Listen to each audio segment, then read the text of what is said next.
Hello friends, we will start with a new topic, classification of elements, the periodic table.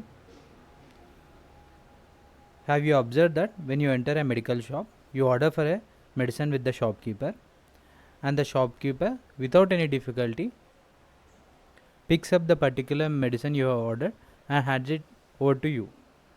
Even you can find in a super bazaar, there would be a particular arrangement of the materials.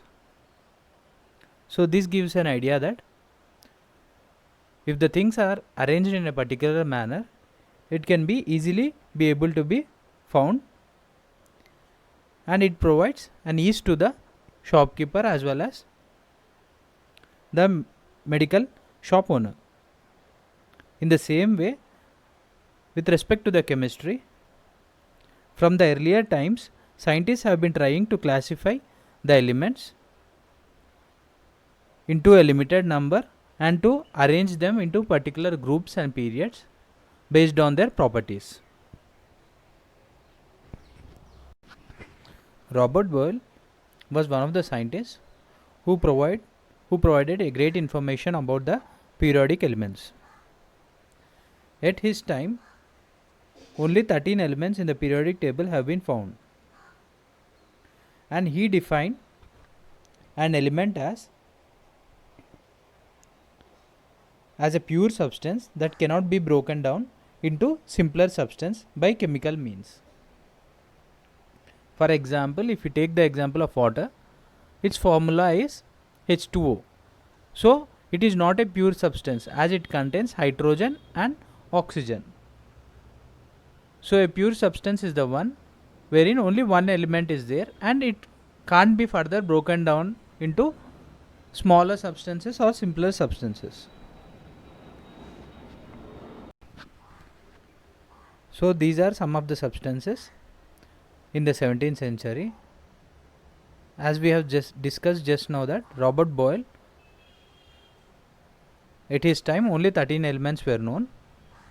So these 12 elements which are being given in this table are been there for a period of 7700 years ago. So since 7700 years ago, we know only these 12 elements, and the discovery of new elements will been started from the 16th century.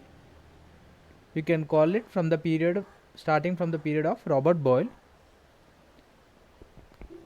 So look at these elements. These are gold, silver, copper, lead, mercury, iron, tin, platinum, antimony, bismuth, zinc and arsenic.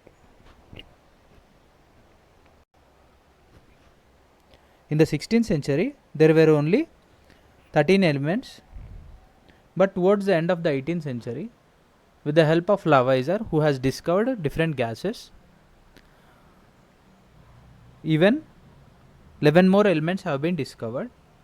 By 1865, there were around 63 elements, and by 1940, a total of 91 elements have been found from the natural sources and 17 elements are being found from the synthetic sources. Natural sources are the ones wherein they are available in the nature, but the synthetic ones are being discovered in a laboratory. As of now, there are 115 elements. As more and more elements have been discovered and the number of compounds have been increased, compounds is the mixture of elements. For example, hydrogen and oxygen have been combined to form a compound. There has been a need for classifying the elements and arranging these elements in a particular table form so that it can be understood easily by the chemist as well as different scientists.